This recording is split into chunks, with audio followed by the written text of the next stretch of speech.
Welcome to Mindset, Mood and Movement, a systemic approach to human behavior, performance and well-being. Hello and welcome to today's episode with me, Sal. Now, fear is a big one. My gosh, it comes up all the time. It comes up for me, it comes up in my coaching practice, and fear, you know it, I know it, it's a human condition, and fear can be a big problem if it's keeping you stuck or keeping you from getting with things. And I want to speak about fear because there's a lot of, let's say, perhaps ideas that if we could just overcome fear, or if we didn't have fear, we could do good things. We could be successful, we could be happy, fulfilled, and so on and so on. And I find this a dangerous assumption because it assumes that fear is a problem, and it isn't. It can cause problems, but fear is a response. Let's be clear on that. It's a biological, neurological response of the human system. And of course, all living creatures have it too. So those of you who listen to my podcast regularly, you'll know if you're new, I love to figure stuff out. I like to know things. Now, we can't know everything. The more we understand something, the less ambiguity, the more we can be with it, understand it, and make it our own. So my intention for this episode is to help you make an understanding of fear, really, rather than trying to get rid of it, rather than trying to be courageous or whatever you believe might be. Now, I want to take you back to a little episode when fear, and I mean literally, got me by everything. I'd had the fortune, I was away skiing. I was in Canada, a place called Lake Louise. If you've ever had the fortune of going there, it's an exquisite place. And I was fairly new to skiing. I hadn't skied that much. I learned as an adult, not that well. I'm just about okay. I can do most things. And I've been in a couple of times, different resorts. So there I was, and I think it was about the second day or third day. And the person I was with, they didn't want to do another run. So I was on my own. I'm like, yeah, this is great. So there I am. I go on the ski lift. And if you've ever been skiing, you know that lift, the clank of the metal, the glint of the snow. It's just wonderful. And of course, then the delightful awkwardness of your skis, if you're not that proficient, of getting on a ski lift. The mountains in Canada are big. And what I would say about the mountains in Canada, they certainly made me feel an utterly insignificant being. These things are so big. And I'd only skied in Europe before that. And these are big mountains. So there I was. I'd already been intimidated to this to some degree in my first runs. But I was going up for this one more run. And of course, I built some confidence. I'd been doing some runs and some skiing. I was starting to get that evidence in the system that I'm doing okay. So on the ski lift, we're going up. And the snow is exquisite. It's just like being washed in brightness. And the air is ice clear. It's like you're drinking just purity. It's magic. And I'm going up and I'm thinking, oh, I seem to be the only one on here. This is kind of unusual. But okay, I'm good. I'm skiing. I'm cool. I've got this. And I'm going up and I'm passing the pine trees and the flurries of snow around. And we're getting higher and higher. The sound of the metal kind of clinking in the wind a little bit as we go up. And then we keep going up. Now, what I haven't told you, dear listener, is that I have a massive fear of heights, which I probably should have just reminded myself before even endeavoring this last run, which I hadn't done. I had been on this lift. I was like, hey, yeah, it'll be fine. It wasn't fine at all. It was terrifying.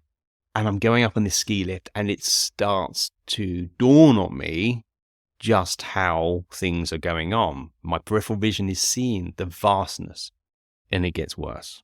We're going over a big crevasse and it's a long way down and the ski lift grinds to a halt. It's like, oh, and I'm swinging, literally swinging in the wind, and it's not fun. And the cold now feels really, really cold. The wind feels like it's trying to push me off.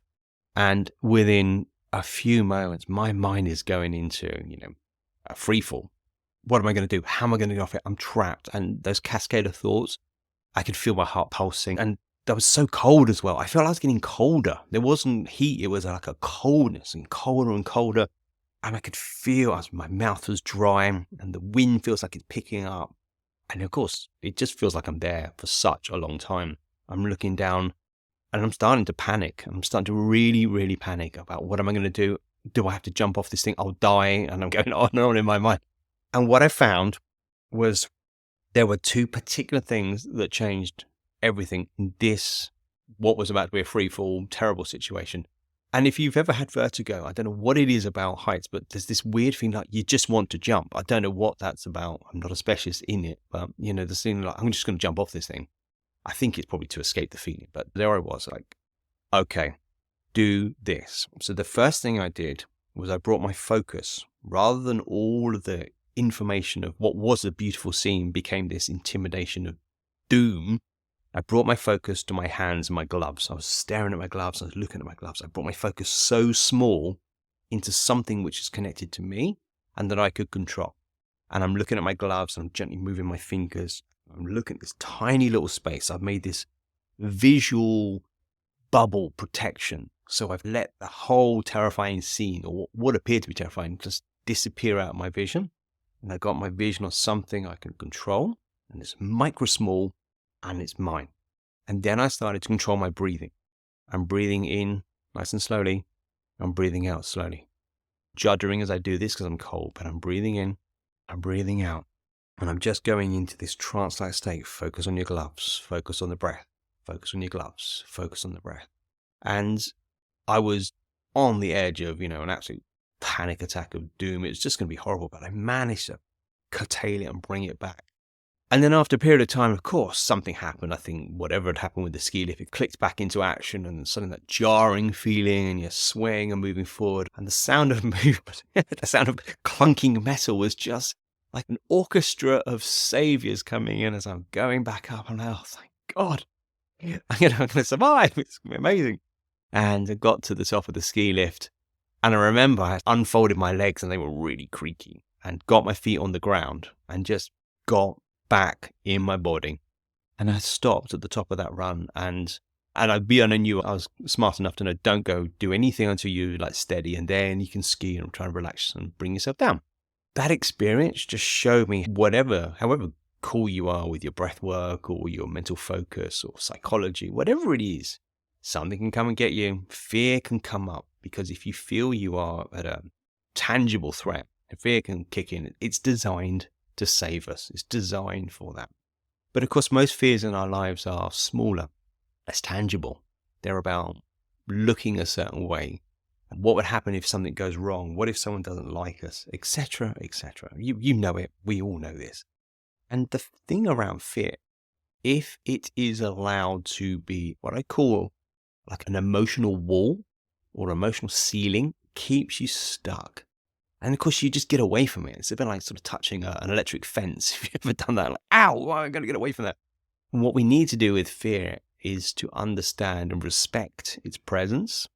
It is a safety system. It's, hardwired in the system. It's been here for millennia. It's in the system. It's a system to keep us safe. It's a system to keep us alive. But what we want to do is to keep it at the right regulation. So we want to make sure that you have some strategies and tools. And my go-to with this is if you are in fear, this is what I invite you to do. Find the smallest thing you can focus on that you can control. Find that smallest thing. One step, one action, one thought, whatever that is, find something you can control. Like the story on the ski lift. I could simply look at my gloves rather than the scene which is causing me all the fear. And that piece of control gives you a sense of, our sense of autonomy is coming back. So step by step, and it doesn't matter how small those steps are, you make them and you take them. Small steps equals movement. And biologically, we want to steady the system. If you breathe in through your nose to the lower belly and you breathe out slower than you breathe in, you will start to downregulate what is called the sympathetic nervous system, which is that amped up fight-flight response. And you'll start to bring it down, maybe not that much, but enough to be steady, enough to get you out of what we call the lizard brain, that fight-flight area, and you're much more into your prefrontal cortex so you can rationalize and say, okay, what can I do with this thing right now? So if you've got a situation in your life you keep bumping up against and it's fear keep coming up, I invite you to just take those two things alone. Look at the smallest thing you can control, yeah? Whatever's the smallest thing you can control, what smallest step you can take. And it might be like, there's 28 small steps. Great. Take the first one and then the second and just keep going. Whatever those small steps. And to regulate your emotions in your body, control the breath. So breath control is absolutely fundamental. Breathing through the nose to the lower belly, breathe out slower than you breathe in. And what that will do is start to get different systems online and offline. So the sympathetic nervous systems we've said is going to go down, parasympathetic is going to lift up. You're going to be feeling a little safer, a little more in control. And I've said this before, but turning fear into focus can be really powerful. What do I need to do here? If we can use the energy of fear and make it focus onto steps, we normally move out of that problem experience or that problem area. So if you are experiencing fear in a certain domain of your life, there's a couple of strategies you can deploy when it comes up. And as someone who's been brought up on a lot of fear and anxiety for the majority of my life until more recent times, I know how miserable it can be and how blocking it can be. So do use the strategies if this is a thing that's coming up for you, whether it's a public talk, talking to the boss, talking to a colleague, partner, standing up, doing something, whatever it is. When that fear comes up, notice those two strategies, the tiny small steps I can control and my breath I also can control. And if you align those, I almost guarantee that you'll move through that fear state and get something happening far better than you've done already. If you get a result, do let me know. If you have questions, please reach out.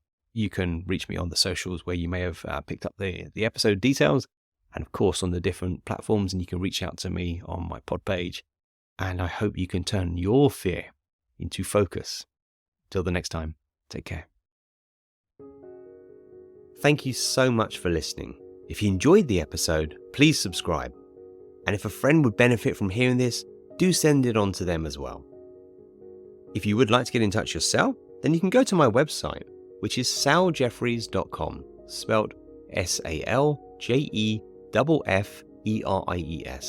saljeffreys.com. Hit the Get in Touch link, and there you can send me a direct message. If you'd like to go one step further and learn whether coaching can help you overcome a challenge or a block in your life, then do reach out and I offer a call where we can discuss how this may be able to help you. Until the next time, take care.